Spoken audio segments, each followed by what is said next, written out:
Bienvenidos.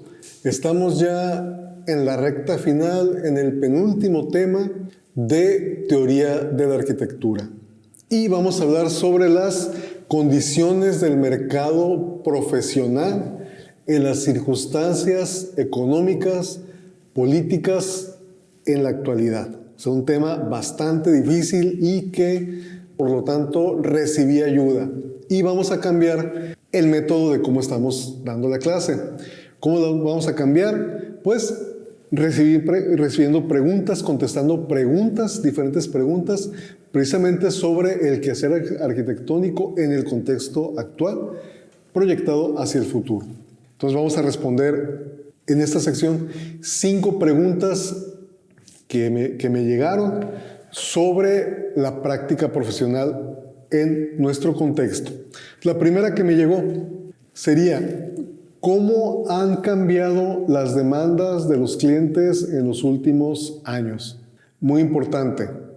Definitivamente el cliente ha cambiado porque ahora el arquitecto le ofrece más cosas. Antes, los arquitectos, cuando dibujaban a mano, para una casa únicamente se pedían 2 planos y ya era mucho, Está dibujada la cimentación y por otro lado en la planta dibujaban las instalaciones, luminarias y párale de contar, eran 2 o 3 detalles estructurales. En 2, cuando mucho 3 hojas, se solucionaba todo un proyecto. Y básicamente lo que la gente quería era un permiso para construcción cuando se lo pedían, que era para lo que, por lo general, en nuestras regiones, en la región del estado de California, era para que en lo general se pedía el arquitecto. Eran muy pocas las personas que pedían realmente una casa diseñada. Entonces, lo que te demandaba el cliente era realmente muy poco. Era muy poco, en un inicio era poca la expectativa del cliente. A menos que fueras de los pocos arquitectos conocidos de la ciudad, entonces pues sí, se ofrecía un poco más, pero también en aquellos años el arquitecto estaba acostumbrado a que se hiciera lo que él decía y no había mucho para dónde hacerse, ¿no? Es muy diferente a cómo se trabaja en la actualidad. En la actualidad tenemos un cliente mucho mejor informado, tenemos un cliente que accede a todo tipo de publicaciones, de redes sociales, de imágenes en Pinterest, de sitios web de otros arquitectos, de información que dan otros arquitectos, que es muy positivo, porque así como hay gente que a lo mejor nos exige más, habrá gente que sabe que no nos puede exigir más de lo que están haciendo, de lo que ya se les comunica, por ejemplo, en las redes sociales, ¿no? Entonces, sí, definitivamente yo pienso que este cambio ha sido muy positivo, ¿no? Entonces, ya tenemos la gente, gracias a las redes sociales, gracias a la información que se está distribuyendo, ya sabe también qué esperar de nosotros. Muy bien, pasamos a la segunda pregunta que me mandan. Dice: ¿qué impacto ha tenido la tecnología en la práctica arquitectónica? Yo creo que la representación es un aspecto bien importante que nos ha cambiado la vida a todos los arquitectos. Representar los proyectos. Hacer del conocimiento del cliente cómo va a quedar su proyecto. Lo cual también nos exige trabajar para que el proyecto pues quede lo más parecido posible, si no es que igual, a lo que entregamos en la imagen. Ya no es tan fácil. Antes, con un dibujo, pues no, a lo mejor no tenía la obligación de parecerse, ¿no? Que era el dibujo que se hacía con plumas, se hacía con lápiz, pintabas el arbolito y más o menos a escala, y era lo que presentabas. Ahorita ya no. Ahorita está la posibilidad fotorrealística. Igual, la gente va a buscar al arquitecto que le muestre con más detalle cómo va a ser su proyecto. Y pues tenemos nosotros que estar comprometidos también, presentar lo que ya le prometimos, ¿no? Que también nosotros tenemos que controlar qué información vamos a dar. Tenemos que saber, ¿sabes qué? Decirles, ¿no? ¿Sabes qué? Aquí hay esta textura, estos acabados pues son de los caros, aquí la iluminación es indirecta, pero saber qué vamos a presentar y saber cuál es nuestra capacidad también de presentarles esos trabajos. ser congruentes con lo que presentamos y con lo que hacemos. Esa es la verdadera dificultad. Muy bien, vamos a ver qué sigue aquí. ¿Cómo se está adaptando la arquitectura a las preocupaciones ambientales y sostenibles? Bueno, en primer lugar, a nivel de inversionistas mayores, hay una certificación que se llama LEED, por sus siglas LEED, que quiere decir Liderazgo en Energía y Medio Ambiente.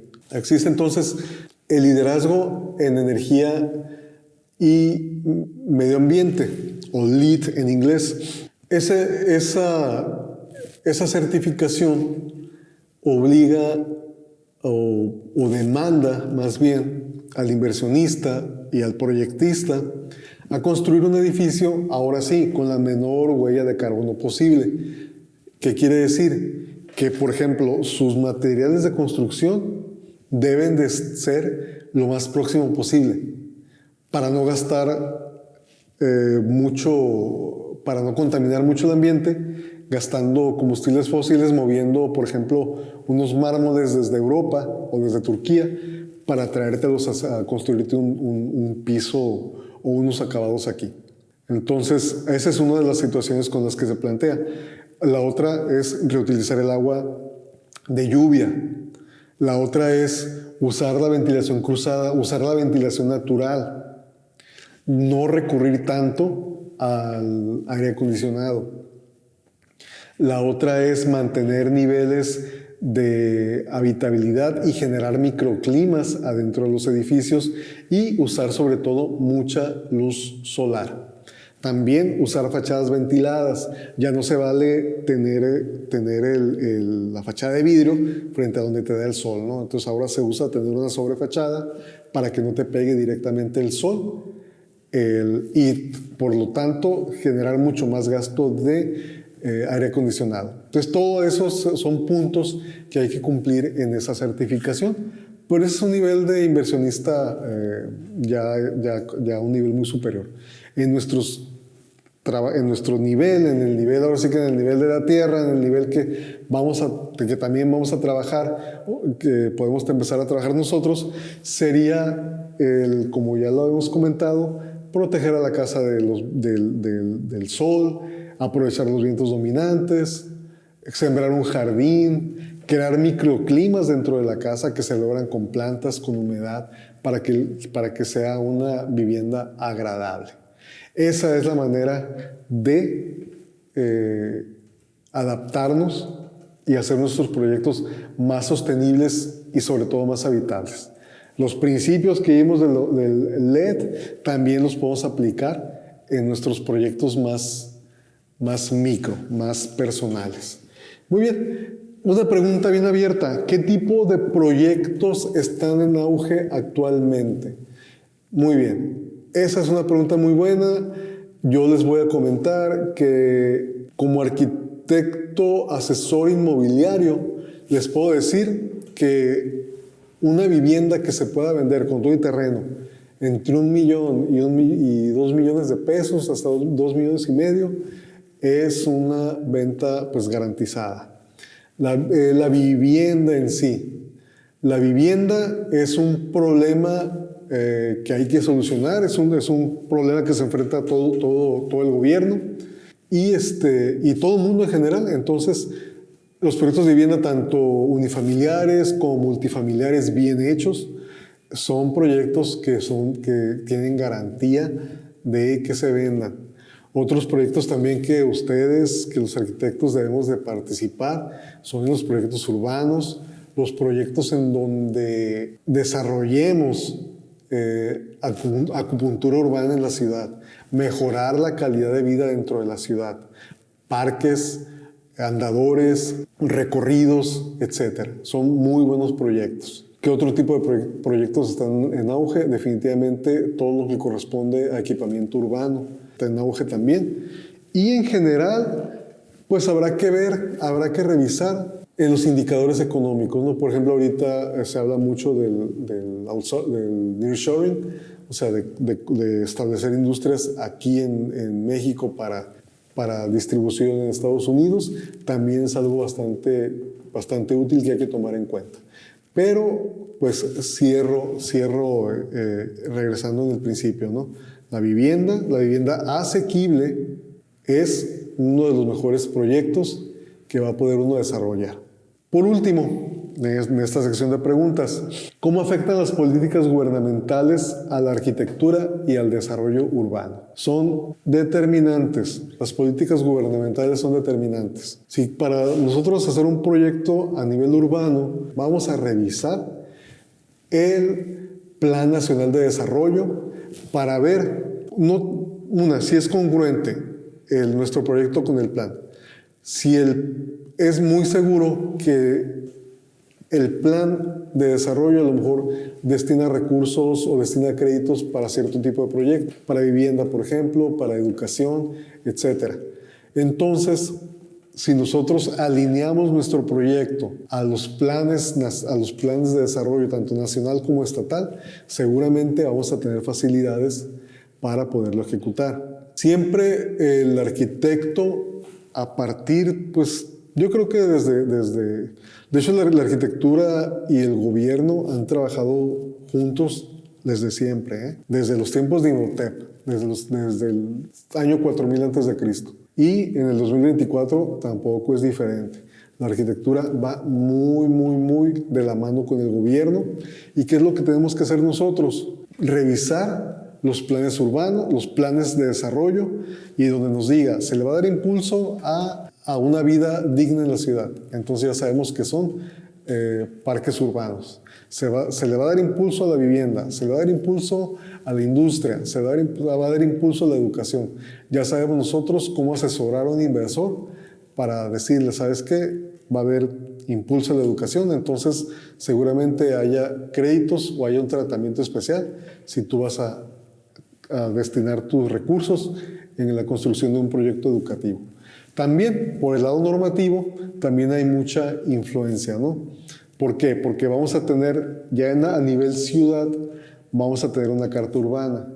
Y en la carta urbana nos va a decir tanto densidades como usos de suelo que vamos a poder construir, que vamos a poder desarrollar en el terreno, por ejemplo, del cliente, ¿no? A veces nos toca un cliente que nos pide un terreno para determinado proyecto.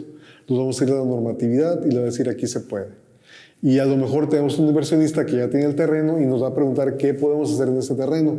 Entonces ahí vamos a ir a la carta urbana y vamos a ver que aquí tienes tanta densidad, puede hacer bastantes casas o puede hacer poquitas, pero lo vas a hacer porque es una densidad baja, pero lo vas a poder hacer de un mayor valor para que la gente pueda, más recurso, quiera invertir. También, otra cosa bien importante, tenemos que fijarnos que hay perímetros donde el Infonavit da crédito. El Infonavit es bien importante a la hora de vender nuestros proyectos. Infonavit tiene recursos para que nosotros podamos construir para el cliente de manera directa. Todos son situaciones, son observaciones que yo les doy para cuando ustedes puedan trabajar. Pero también el mismo Infonavit genera un perímetro en donde no se pueden hacer vivienda popular y no va a dar créditos.